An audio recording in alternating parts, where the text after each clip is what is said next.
ഇന്നി ജായിലുക ഫിൽ അർളി ഖലീഫ, ഭൂമിയിൽ മനുഷ്യ നീയാണ് എൻ്റെ പ്രതിനിധി. അതിൻ്റെ മഫ്ഹൂം എന്താ? ഭൂമിയല്ലാത്തതിൽ നീ അല്ല പ്രതിനിധി എന്ന് കൂടിയാണ്. ഭൂമിയല്ലാത്തതിൽ വേറെ പ്രതിനിധികൾ ഉണ്ട് എന്ന് തന്നെയാണ് അതിൻ്റെ താല്പര്യം. അതിനെക്കുറിച്ചുള്ള ധാരാളം പഠനങ്ങൾ നടന്നുകൊണ്ടിരിക്കുന്നു. യക്കീൻ ഇൻസ്റ്റിറ്റ്യൂട്ടിൽ ഞാൻ അവസാനം കണ്ടത് യാസർ ഖാദിയുടെ വലിയൊരു തീസിസാണ്. ശുദ്ധ ഖുർആൻ്റെ തന്നെ ആയത്തുകളുടെ, ഹദീസുകളുടെ, ഈ ജിന്നിൻ്റെ മുമ്പ്, ജിന്ന് വർഗത്തിൻ്റെ മുമ്പുണ്ടെന്ന് പറയപ്പെടുന്ന ഹിന്നെ, ബിന്നെ, ദുന്ന് വർഗങ്ങളുടെ അതിൻ്റെയൊക്കെ സാധ്യതകൾ വെച്ചുകൊണ്ട് ഞാൻ ഒരു പകട്ടുടൽ നടത്തുകയല്ല. മനുഷ്യർക്ക് പ്രത്യേകതയുണ്ട്, നിസ്സംശയം. പക്ഷേ മനുഷ്യരല്ലാത്തവയും ഷാ വലിയുല്ലാഹി ദഹ്ലവിയുടെ ഹുജ്ജത്തുല്ലാഹിൽ ബാലികയിൽ തന്നെയുണ്ടല്ലോ.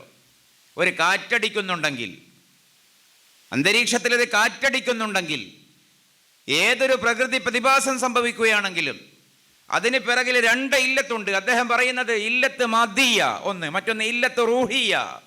ഒന്ന് ഭൗതികമായ ഒരു കാരണം ഉണ്ടാകും, ഭൗതികമായൊരു കാരണം ഉണ്ടാകും, മറ്റൊന്ന് ഒരു ആത്മീകമായ കാരണം ഉണ്ടാകും. എന്തേ കാറ്റടിക്കുന്നു എന്ന് ചോദിച്ചാൽ അതിൻ്റെ ഭൗതികമായ കാരണം ചലന നിയമമാണ്. വായു വന്ന് ഇക്കിളിപ്പെടുത്തിയപ്പോൾ തന്നാലാവുന്ന നിലയിൽ ഇളമ്പുല്ലാടിയതാണ്.